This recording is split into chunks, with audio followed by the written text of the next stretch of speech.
মানুষ কি সত্যিই মৃত্যুর আগাম ইঙ্গিত পায়, নাকি কিছু ঘটনা পরে ফিরে তাকালে আমাদের কাছে নিয়তির পরিকল্পনার মতো মনে হয়? এই প্রশ্নটাই বারবার ফিরে আসে 2014 সালের 12 এপ্রিলের সেই মর্মান্তিক দিনের স্মৃতিতে। আহসানুল্লাহ বিজ্ঞান ও প্রযুক্তি বিশ্ববিদ্যালয়ের একদল তরুণ সেদিন গিয়েছিল সেন্ট মার্টিন দ্বীপে, স্বপ্ন, আনন্দ আর বন্ধুত্বের এক ছোট্ট ভ্রমণে। কিন্তু সেই ভ্রমণই পরদিন পরিণত হয় বাংলাদেশের অন্যতম হৃদয় বিদারক সমুদ্র ঘটনায়। সেই দলের মধ্যে সাব্বির হাসান নামের এক তরুণ ফেসবুকে লিখেছিলেন, চলে যাচ্ছি দোস্ত, একদম নেটওয়ার্কের বাইরে। বন্ধুদের কাছে এটি ছিল স্বাভাবিক ভ্রমণ পূর্ব মজা বা হালকা স্ট্যাটাস। রাইফা নামের এক বন্ধু সেখানে লিখেছিল টাটা, আর সাব্বির জবাবে লিখেছিলেন উইল মিস ইউ। তখন কেউ বুঝতে পারেনি এই কথাগুলোই একদিন হয়ে উঠবে এক গভীর শূন্যতার প্রতীক। পরদিনই সমুদ্র তার রূপ বদলায়। সেন্ট মার্টিনের ঢেউ তখন আর শান্ত ছিল না, বরং হঠাৎ করেই ভয়ঙ্কর হয়ে ওঠে। সাব্বির সাগরের স্রোতে হারিয়ে যান। আজও তার মরদেহ খুঁজে পাওয়া যায়নি। পরিবারের কাছে তিনি যেন চিরতরে চলে গেছেন এমন এক অদৃশ্য জগতে, যেখান থেকে আর কোনো নেটওয়ার্ক কাজ করে না। একই ভ্রমণ দলের আরেক সদস্য ইভানের ফেসবুক কথোপকথন আজও অনেককে নাড়া দেয়। তিনি আগেই লিখেছিলেন তিনি দূরে চলে যাচ্ছেন। বন্ধুরা জানতে চাইলে তিনি বলেছিলেন মানুষের কাছ থেকে দূরে। যখন কেউ কৌতূহল নিয়ে জানতে চায় তিনি কোথায় যাবেন, তিনি অদ্ভুতভাবে উত্তর দেন, না ফেরার দেশে, আউট অফ রিচ।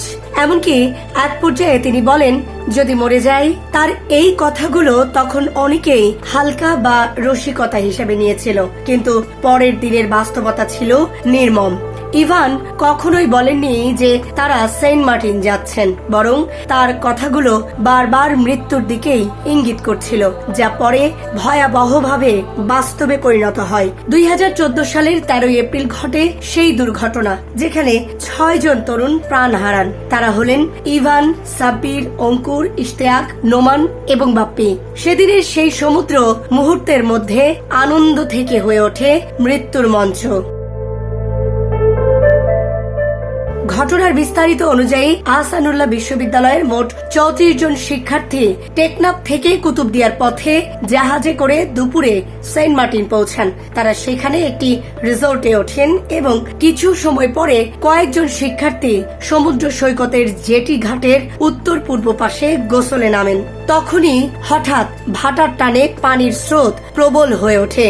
মুহূর্তের মধ্যেই কয়েকজন শিক্ষার্থী পানিতে ডুবে যেতে থাকেন। সঙ্গে সঙ্গে চিৎকার চেঁচামেচি শুরু হয়। স্থানীয় লোকজন দ্রুত এগিয়ে এসে উদ্ধার কাজ শুরু করেন। প্রাণপণ চেষ্টা করে কয়েকজনকে মুমূর্ষ অবস্থায় উদ্ধার করা সম্ভব হলেও 6 জন শিক্ষার্থী নিখোঁজ হয়ে যান।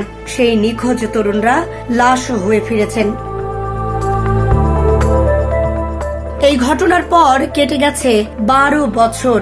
সময় এগিয়েছে, শহর বদলেছে, জীবন চলেছে, কিন্তু সেই 6টি নাম এখনো থেমে থাকে স্মৃতির গভীরে। তাদের পরিবার, বন্ধু এবং সহপাঠীদের কাছে সেই দিনটি আজও এক অপূর্ণ বেদনার নাম।